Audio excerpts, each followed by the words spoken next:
Brendan, would you just start with the news that Johnny Kenny's extended his deal to come until 2029? What are your thoughts on that? Yeah, it's good news for Johnny and the club. A young player that was signed a few years ago, went away, got experience, has come back, and we can really see the difference in his development since he came back in January. So we think he's still got a load more development to go. He's quick, he's hungry, and like I say, we think in the future he can be a really good asset for the club. Is he likely to be part of the first team squad here this season, or can you see him going out on loan somewhere else to gain that valuable experience? Well, at this very moment, he's here and a part of our squad. So I think you look through to the end of the month, and obviously there's still work across the squad to do. But at this very moment in time, he's had a really good pre-season. Worked very hard. This will give him confidence and give him that feeling that he's wanted at the club. And then with all the players, we'll always assess where they're at. But at this moment, he's very much in our thinking. In terms of transfers coming in, has there been any developments since we last spoke to you last weekend? There's no news. No, I've got nothing new for you. No. And is that something that is still ongoing with yourself and the club? You're still discussing, still looking for other options out there, other players to bring in? Yes, that's the definite plan. It's very clear what we need to improve, and a lot of work going on, clearly, by ourselves and probably every club.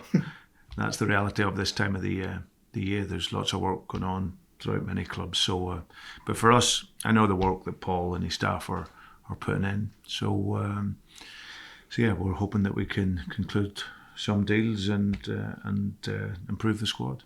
Is there still that confidence, Brendan, that by the window shutting you will have what you deem necessary? Well, yeah, that's the ongoing plan. I think as a football club, we will want to have the best available squad that we can to get through the season. And I mentioned it before. I think a manager always wants it now. To prepare the team as early as you can. But we know the window shuts by the end of August, and hopefully by then everything is in place. We're all stable and then ready to go. Brendan, I think a lot of fans are asking why deals haven't been concluded, especially for sort of kind of wing and attacking area. Is that a complicated answer, or is there many things, many reasons?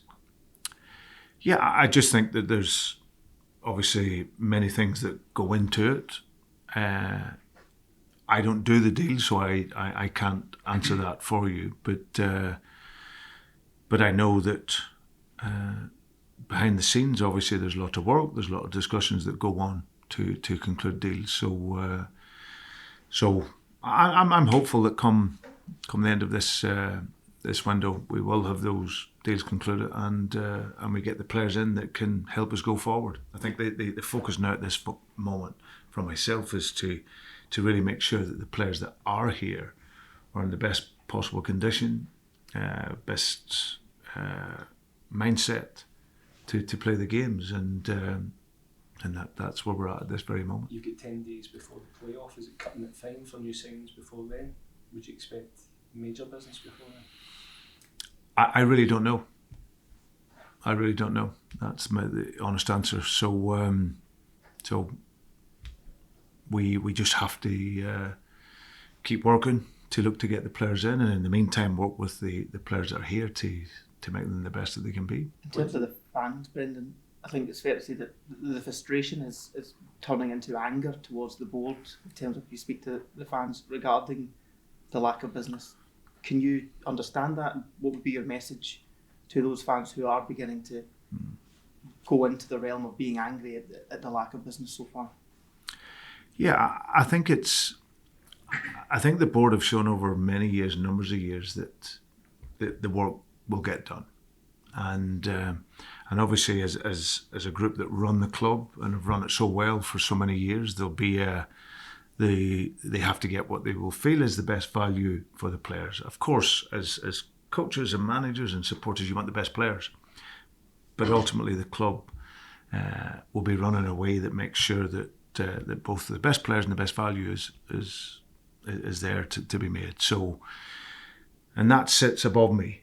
That's something that clearly does. But But yeah, I think we support what's here at the moment. I think that, if you look at our season last season, we're a couple of penalty kicks away from having a fantastic season, both domestically and in Europe. And then this summer, of course, we want to improve the squad, and the board will want to improve the squad as well. So I'm very hopeful that we can do that. I can't afford to get bogged down in it. We know what we need, and then I also have to ensure that the players that are here are fit and attitudes ready to play how we want to play. And then as the window goes on, hopefully we can add the players that can make our football smile even more.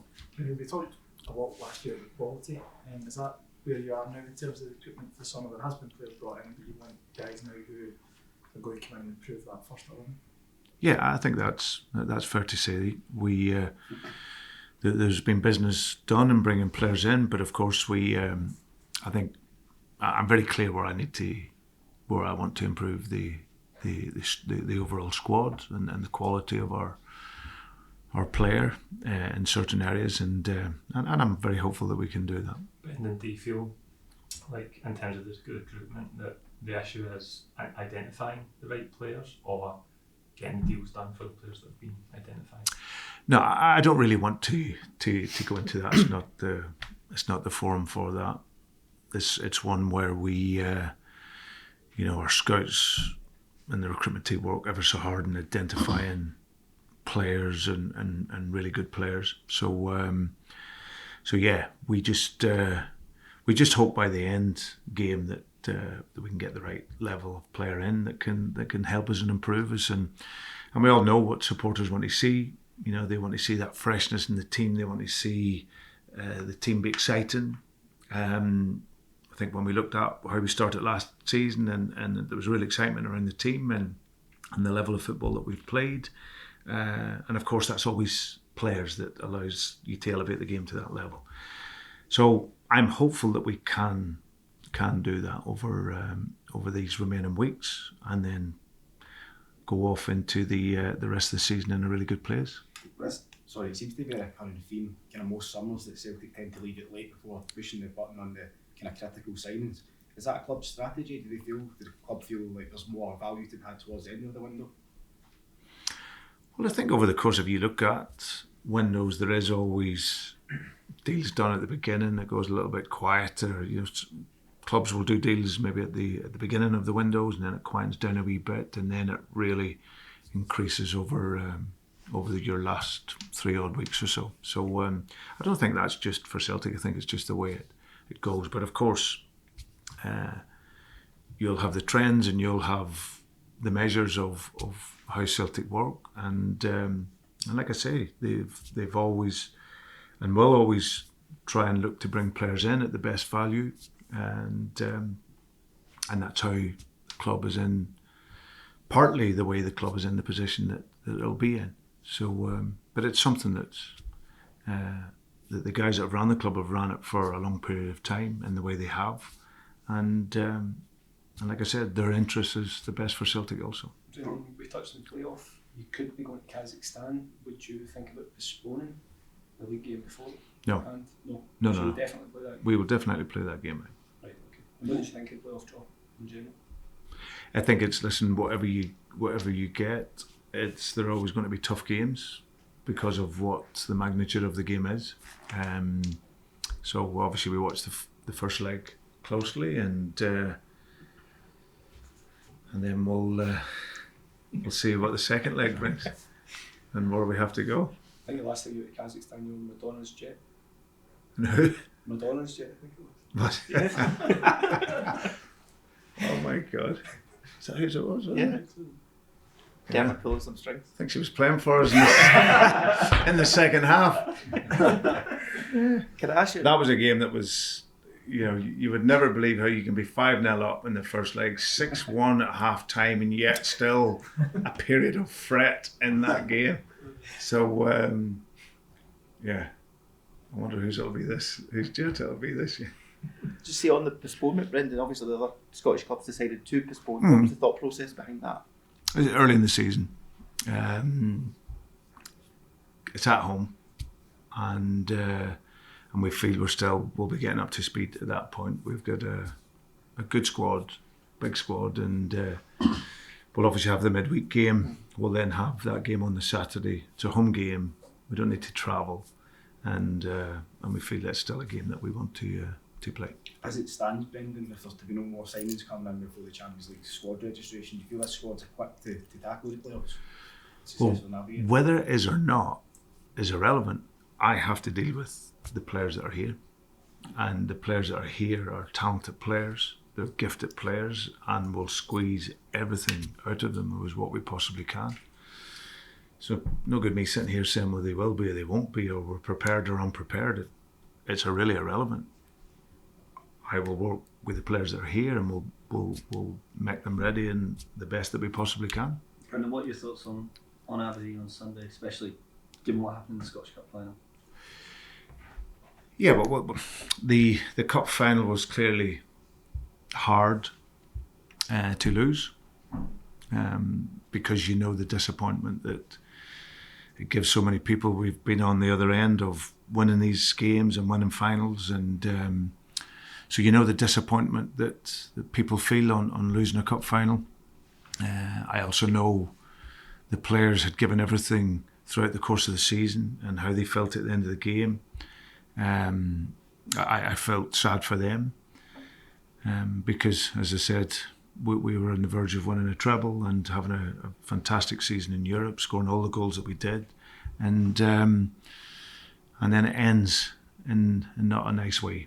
However, sometimes it's your turn to lose, and you just got to make sure that next time going forward that the attitude is right, and that you bring that style of football that brings us success. So for us, we've done really, really well against Aberdeen in many of the games last season. The cup final, we didn't play well, and I said at the time, and I'll repeat, we can't complain. We didn't play as well as what we'd wanted to. Then that's what can happen. You can win a game or lose a game. So we lost it, and now we have to renew the motivation all again. And yeah, I'm excited by going up to Pittodrie. It's always a tough place to go, and I'll be ready to see our team play in that game. Do you have a feeling that the post-match feeling at Hampden, is that a feeling that you have to even bring into this game, remember that, or even when you were in the summer, just to try and get you to motivate yourselves again? Yeah, I think, like I said, it was our turn to lose. We didn't play well enough, and it's hard to accept. Especially, it was the first final I lost myself as a coach. For some of the players, it was as well, and it's all part of the game. So it's a huge disappointment that sits with you for a bit of time, but the job of being a leader is to move on and find strength from it and push on. And that's what we've done over pre-season. It's you have to renew the motivation. This club moves quickly. It's a fast-moving club, and for that you have to move on quickly to look forward to this season and get into your stride as quick as you can. So yeah, there's always many ways to motivate. Obviously, losing a cup final, it just lets you know that you just cannot just turn up and win a game. And I think what it has showed against Aberdeen last year, how many times we did turn up and play ever so well and play the way we did. So for this will be a tough game for us, but I'm looking forward to seeing us play in it. Brendan, there'll be talk of revenge, and obviously Aberdeen fans will be probably loving the fact that you beat Celtic. Is this a day for calm heads, not get caught up in anything like that? Yeah, no, listen, it's... If you win a Scottish Cup final for the first time in 30 odd years, then of course you're going to be excited. So we respect that for Jimmy and his players and the club. It was a great day for them. We have to look beyond that, and we have to play. Like I said, it's when you lose a game like that, it's ensuring that you ensure your attitude is right, your playing style is right, your football's right, and you get into play the game. So So it doesn't change anything for us. It might do for them, but for us, it's still we're the team that wants to dominate. We want to impose ourselves in the game. Nothing changes for us. And then you mentioned renewing the motivation there. As a manager of a successful side, and you've got a core group of players who've been here for a number of years, what can you do to ensure that they still keep that edge? Well, that's always the challenge, and as a coach and manager, and finding ways and different techniques in order to do that. I think it is pretty straightforward here at Celtic because of the demands of this club and the expectation. And I think also at Celtic, there is a refreshing of the squad, which brings new faces in and new challenges in for the players. But that is something, it's a really good question, because if you don't have that, then it can be a real challenge. But we have a core group of players here that understand what it means to play for Celtic, what the expectations are, and along with myself and our staff, we look to drive that every day. And that starts with the training mentality, the standards that you create, and knowing that it's not just a given. You know, you have to earn that right. You have to find the ways in order to motivate the players, and not only just motivate, but get them to commit to what it is we do. So that's an ongoing item every day. So the final was especially difficult for Callum, as we all saw. Brendan, how's he been since he came back? Has he returned with a bit of the even extra bit between his teeth than what he had before? Yeah. I obviously spoke to him over the summer and was with him over the summer, and yeah, it was hurtful for us all, and like for him being the captain and the penalty, so that'll sit deep with him. But this is a guy who's, you know, he stands on his own really in terms of what he brings this team, his vision, his technique, his skill, his view of the game, his will to win, his desire. He's an incredible player, and I think if nothing else, that only will give him that extra bit going into this season. You know, so played really well last week, and players like Cal, they get taken for granted. You know, he's a playmaker in this team who knits the game so well, incredible talent, and a brilliant leader of his changing room. So he'll only be extra motivated this season, I'm pretty sure, to have a successful season. Brendan, the club recently challenged the SPFL over the pyro thing against the suspended reduction of tickets. I know we spoke to you a million times about this, but the stance hasn't changed in terms of fans stopping it. Well, I think all the teams that were charged, and I think just as a whole, it's just reiterating the message that it's the safety of all the supporters that is of paramount importance. So we have to ensure that is always the case, and that's always the ask. We want supporters to come. We want them to enjoy. We want it to be a carnival atmosphere. We want them to see exciting football, but we all want it done as safe as possible. How's the team looking? Any ins or outs, extras, niggles or whatnot? No. I think all the guys are in a good place. There was perhaps maybe a surprise that Shin Yamada was left on the bench at the weekend. Is there a plan for him going forward? Maybe just a wee bit rusty at the minute, or where is he in what's the plans for him? Who's the surprise by? Just maybe the fans that he was unused sub at the weekend. I don't know where you watched the game, but I put Johnny Kenny on. Yeah. So you can only put 11 players on, and we have a big squad. So we took Adam off and we put Johnny on. And in that period we scored. And we put 2 8s on to freshen the team, and one of them scored.